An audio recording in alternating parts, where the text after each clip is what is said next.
You know, Jeremy, we were walking over here, and I was thinking back to our first time at Summit together, and I think it was 2018.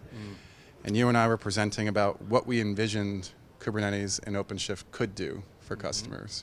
All the ways that we could meet the needs of mission-critical, high-performance workloads that were very demanding, and the community wasn't yet ready to support. Things like exotic devices, NUMA isolation, all the things that you know telco loves dearly. Do you want to talk about your time there and what got you interested in that?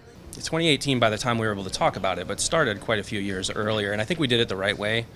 Started working in the Kubernetes SIGs. We had a working group there that lasted kind of for the duration until we kind of understood what the problem space was and started seeing some features land. But the idea behind it, where it started for me, was like, I came from performance engineering background. I knew what kind of workloads were that Red Hat customers cared about, and I saw that Kubernetes was an amazingly powerful orchestration platform, and bringing them together was where Red Hat could add some value. And so we did things like kernel bypass networking. We did how to do stock trading benchmarks on OpenShift. That was OpenShift 3 actually. And probably most importantly or most impactful was we did work on with NVIDIA. We were even in their offices talking to them about it. So finally to see Wisdom and Ansible Lightspeed, I should say, and all of our customers that are going to begin purchasing Red Hat OpenShift data science, that low-level plumbing work more than 5 years ago has finally started paying off, and it's really satisfying. It's a reality to manage today to unlock your innovation in this unique moment. One of my roles is to make sure that OpenShift and Cube can run anywhere that users need to run apps, right? People have to do things in the data center, in the edge, and even in hyperscalers. So I know when we had all those testimonials from folks using OpenShift to run their telcos, to run their Carr simulations, to a lot of really interesting emergent use cases. Is there anything that caught your eye that you found particularly interesting?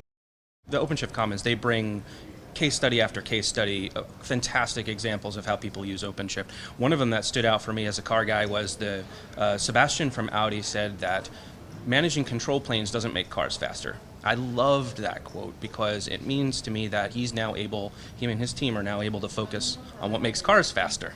For me personally, our platforms that we sell should be stable, secure, performant, and boring so that customers can deliver on and focus on value at their business value.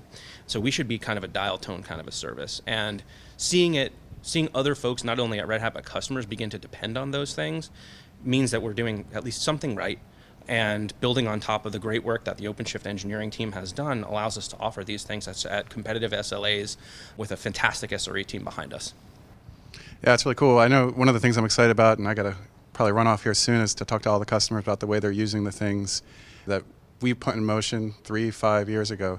Maybe just to conclude here, what has you excited now, that thinking ahead 3 years, what types of customer conversations based on the work you're doing now are you excited to hear in that time frame? You know what, honestly, we focused so much on the what. I'm also interested in the how that work gets done. So developer velocity, enabling customers and around developer portals, and AI ops. These are things that I'm really excited about bringing to bear on the problems that we have at managing clusters at scale, as well as applying those things to our on-prem customers. Awesome. Well, I know I like Red Hat Summit. I know we had a great time 5 years ago when we presented together. Maybe we can plan ahead 5 years from now to see all those great things in action. So yeah, good to see you, man.